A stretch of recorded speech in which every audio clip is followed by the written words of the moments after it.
Que el Señor nos dé la gracia por su Espíritu Santo de seguir profundizando en su amor y en su misericordia, y que esta palabra produzca en nosotros frutos de santidad.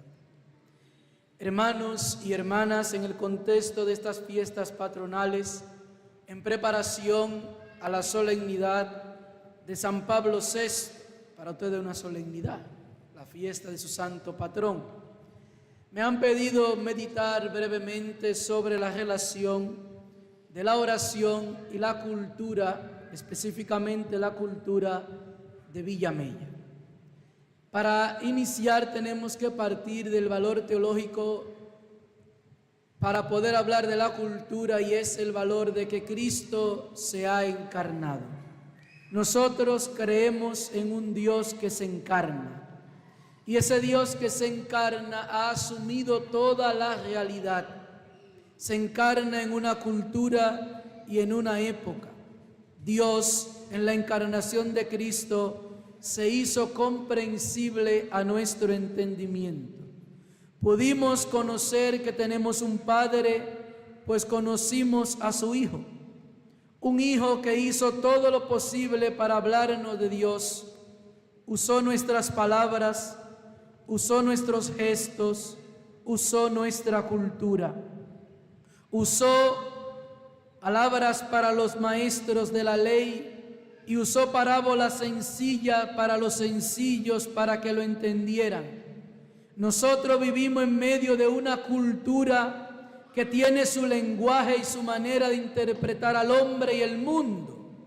Y en medio de esa cultura tenemos que ser testigos del Evangelio. La oración, según el Catecismo de la Iglesia Católica, es la sed de Dios y la sed del hombre. Dios tiene sed de que el hombre tenga sed de Dios, en palabras de San Agustín. Y ese hombre que tiene sed de Dios, tiene sed en medio de una cultura. Muchas veces creemos que la oración es repetir palabra bonita del místico de moda, del teólogo más famoso, del librito que me compré en la librería, de la novena que me dijeron. Y eso no es oración, nos conduce a la oración. La oración real y vivencial es la que nace de mi realidad delante de Dios. Mi realidad, lo que soy, mi sentimiento, mis necesidades, mi acción de gracias. Basta solamente mirar en los salmos y comprenderemos cómo el salmista ora desde su realidad. Vengo ante ti, Señor, con mi realidad, lo que tengo, lo que soy. En la oración no podemos ir con maquillaje ni con filtros como lo que utilizamos para poner nuestra foto de perfil en nuestras redes sociales. En la oración tenemos que ir con lo que somos. Oramos delante de Dios desde lo que somos, desde lo que tenemos. La oración se hace vida en nuestra realidad y nuestra realidad se vuelve oración al presentarla ante el Señor. El Vaticano II, en el documento Gaudium et Spes, nos dice que la Iglesia está llamada a escrutar los signos de los tiempos. Es decir, estamos llamados a mirar en la realidad, en la cultura, ese paso de Dios. Pero también estamos llamados a evangelizar la cultura. No es simplemente ver la cultura ingenuamente, creyendo que por ser cultura es buena, sino que a esa cultura tenemos que impregnarla de evangelio para que sea una cultura que conduzca hacia Cristo, porque no toda la cultura es buena. Queremos implementar la cultura de la muerte, que no es buena. Ante la cultura de la muerte que promueve aborto, agenda LGBT, tenemos que hablar de una cultura de la vida, que promueve vida, que promueve el matrimonio, que promueve la familia. Ante la cultura del descarte tenemos que proponer la cultura de comunión, del encuentro, la cultura de la preocupación por el otro, la cultura del samaritano. Ante la cultura de la indiferencia tendremos que poner la cultura del compromiso. Por eso tenemos que aprender a ver nuestra realidad y en esa realidad hacer la oración. Específicamente Villamella, que es la zona donde comúnmente se dice que todos vivimos. Villamella está impregnada en su origen ella misma desde la oración. Su mismo nombre lo indica, porque su nombre no es Villamella, o al menos su nombre inicial. Esta tierra se conocía como Sabana de la Santa Cruz. Fue el primer nombre dado a estas tierras que unían a Santo Domingo, el Distrito Nacional, con Monte Plata. Esto era un camino para ir hacia Monte Plata. Y los que pasaban comenzaron a llamarle como Sabana de la Santa Cruz. Más adelante, en el año 1789, cuando se convierte en cantón poblacional, se le cambiará el nombre y se le llamará no Villamella, se llamará Sabana del Espíritu Santo, en honor a su patrón Espíritu Santo, que según la tradición, la paloma del Espíritu Santo se apareció en un árbol de naranja, en donde hoy está el destacamento de Villamella, al lado del parque donde está Sisto Minier, la estatua de Sisto Minier, cerca de la parada del metro Mamatingó. Según la tradición, ahí apareció la paloma del Espíritu Santo con la canoita, los congos y los palos del balsié. Por eso el escudo de Villamella mantiene estos signos propios de nuestra cultura. Los instrumentos musicales propios de Villamella, el balsié, la canoa, para poder tocar los congos y los palos del Espíritu Santo. Pero inmediatamente la gente le hablan de palo y de congo, piensa en hechicería o en brujería. Los instrumentos musicales son una expresión de la cultura, que evangelizados pueden ser instrumentos que nos lleven a la oración.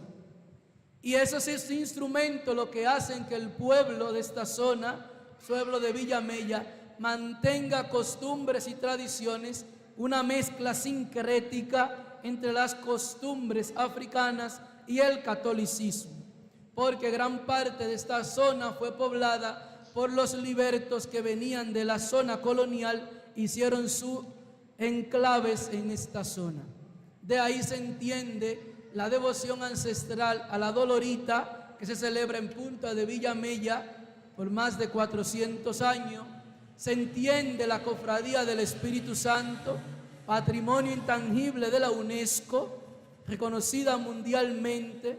Se comprende la velación de San Miguel o la fiesta de San Antonio, que es tan antigua como 130 años, hecha por el hermano Antón en honor a que en 1883, en una batalla de independencia, ganaron una parte de la batalla y le ofrecieron a San Antonio hacer esta velación.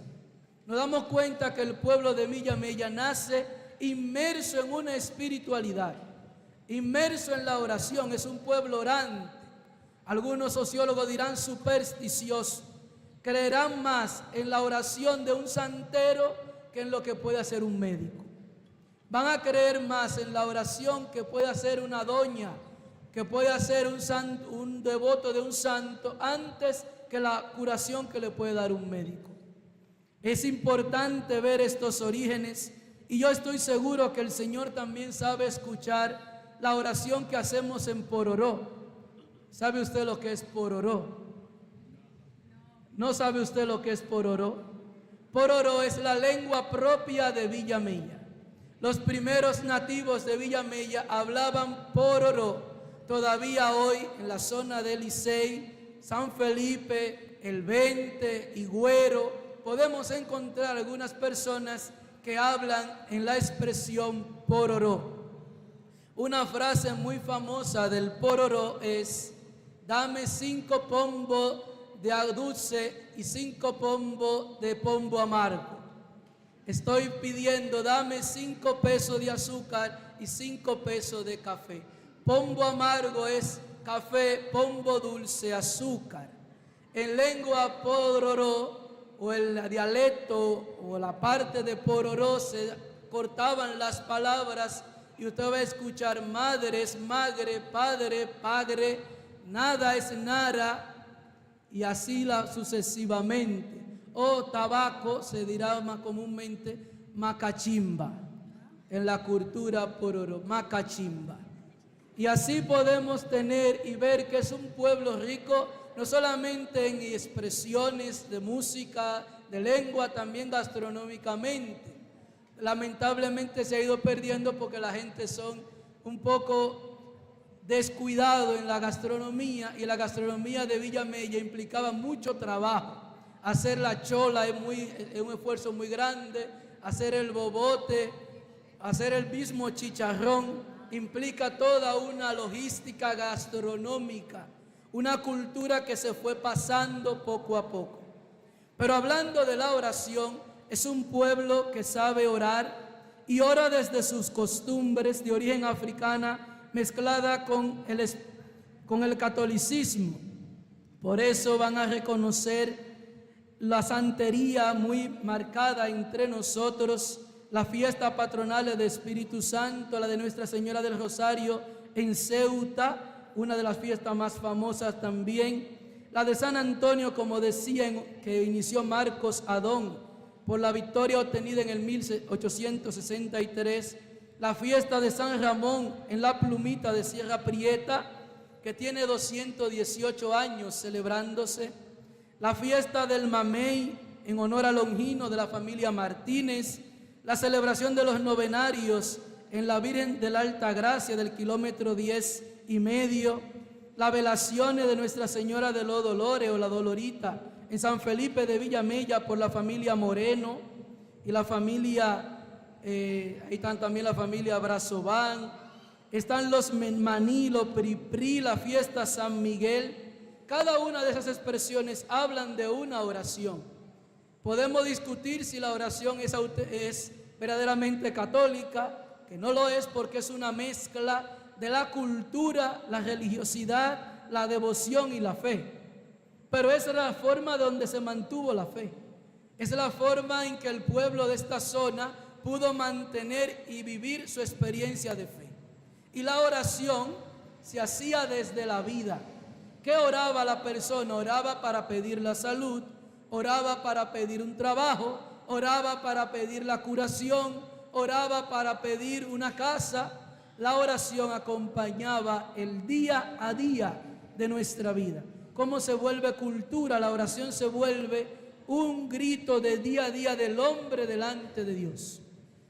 Pero como he dicho, la cultura no se puede ver ingenuamente creyendo que todo lo de la cultura es bueno, sino que esa cultura debe ser evangelizada, no menospreciada. El Papa Pablo VI, San Pablo VI, al quien ustedes celebran, va a ser uno de los pioneros a la luz de la reforma del Concilio Vaticano II, de ese diálogo entre la cultura y la fe. Cómo la fe tiene que impregnar la cultura. En el Evangelio que hoy hemos escuchado, Jesús está hablando contra cultura. Está diciendo que en el matrimonio no puede haber divorcio. Y eso no es un tema contracultural ahora, es un tema contracultural desde el tiempo de Jesús. Pero lo que pasa es que la gente en esta cultura a veces decimos, los palos son malos pero el divorcio es bueno, porque yo tengo que rehacer mi vida. Y queremos hacer de algo que está mal, porque el divorcio está mal, algo que sea un derecho. Esta es lo aberrante de esta cultura, que de la maldad queremos hacerla derecho, porque yo tengo derecho a rehacer mi vida. Como que el matrimonio es una ruptura de tu vida y ahora tú quieres vivir la vida de lindo o de linda y quieres romper con tu compromiso.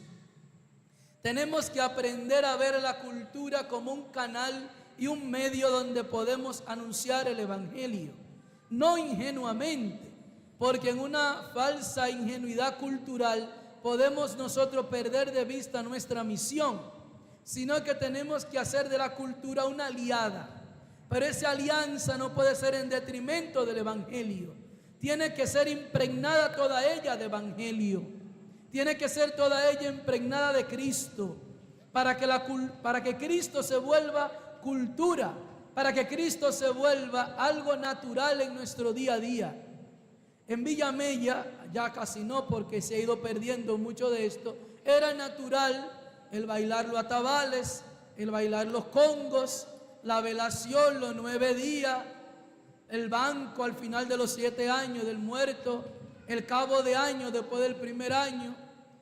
Y todo eso no es que esté mal, es que cómo tenemos que aprovechar esto, cómo tenemos que aprovechar los 9 días para que se conviertan en un espacio de evangelización. No es quitar los 9 días, porque estamos paganizándonos más todavía. Hay gente que ya que son muy modernos, ay, eso de 9 días, eso es antiguo, eso no hay que hacerlo. Ya nosotros somos modernos. Entonces el ateísmo es la modernidad. La indiferencia ante el dolor del hermano que ha perdido un ser querido, que nadie le da el acompañamiento, eso es la modernidad. La modernidad es que ya lo muerto al hoyo y el vivo al bollo, como si fuésemos paganos. El cristiano que se muere un ser querido y no le hacen los 9 días es un pagano cualquiera, porque está diciendo que no cree ni en la resurrección de los muertos ya. Y hay católicos y cristianos que dicen eso no es para el muerto, es para el vivo, que no creen en la comunión entre los muertos y los vivos, no creen en la resurrección de los muertos. Cuando yo escucho a alguien que dice no, eso de 9 días ya está pasado de moda, porque el que se murió con tierra tiene, yo digo ese es un pagano, aunque comulgue y sea coordinador de una iglesia, es un pagano, es un gentil. Porque no es que mantengamos acríticamente la cultura. Y esto de los 9 días no es un tema nada más de cultura, hasta psicológicamente. Hay que llevar el duelo, hay que hacer el luto, hay que acompañar, hay que estar presente. Y eso se pierde, porque también se pierde la confraternización propia de la cultura de Villamella, que es la preocupación del otro. Vivían todo el mundo en un patio y se preocupaban por los otros. Y cuando a alguien se le moría un ser querido, los vecinos iban inmediatamente, no a ver qué voy a comer, sino a ver qué voy a poner. Mira, aquí yo traje la libra de arroz, yo traje el café, yo traigo la carne, yo traigo lo otro. Y ya la persona, la familia que estaba en el momento de dolor no se preocupaba, porque sabía que tenía vecinos que eran más que familia, que iban a ir a apoyarle. Pero hoy no es así. Hoy el que duele, el que se le muere un ser querido, está llorando por el muerto y está llorando por los cuartos que va a gastar en el velorio, lo que le tiene que dar de brindis y todo eso. La cultura propia de Villamella es la cultura del encuentro y de la acogida, que nace de la oración sincera, que nace del encuentro con el Señor, porque es la cultura del Espíritu Santo. El patrón de Villamella es el Espíritu Santo, que crea unidad, que crea encuentro, que crea preocupación por el otro, que crea una fe sincera, aunque quizá de carbonero, pero sincera y mirando hacia Dios. Una fe tan grande que se pueden arrodillar en medio del lodo porque saben que ahí está el Señor. Cuando yo vine a Villamella, eso me llamaba la atención grandemente. Cómo una gente en medio de la talvia del lodo se pueden arrodillar porque saben que ahí está el Señor en la Eucaristía. Y aunque toquen palos, toquen atabales, toquen pandero, le digan que son brujos, le digan los blancos como a los morenos, tienen una fe. Ahora lo que la iglesia tiene que ayudar a que esa fe se consolide en el Señor y no decir eso no tiene valor, eso no sirve, porque eso por muchos años mantuvo la experiencia de fe de este pueblo. Pidamos al Señor que nos ayude a vivir desde la cultura del Evangelio, con una oración sincera hacia el Señor, y que movidos por el Espíritu Santo podamos encontrar vida en abundancia para poder nosotros también ser instrumento del reino en medio de la realidad en la que vivimos. Amén.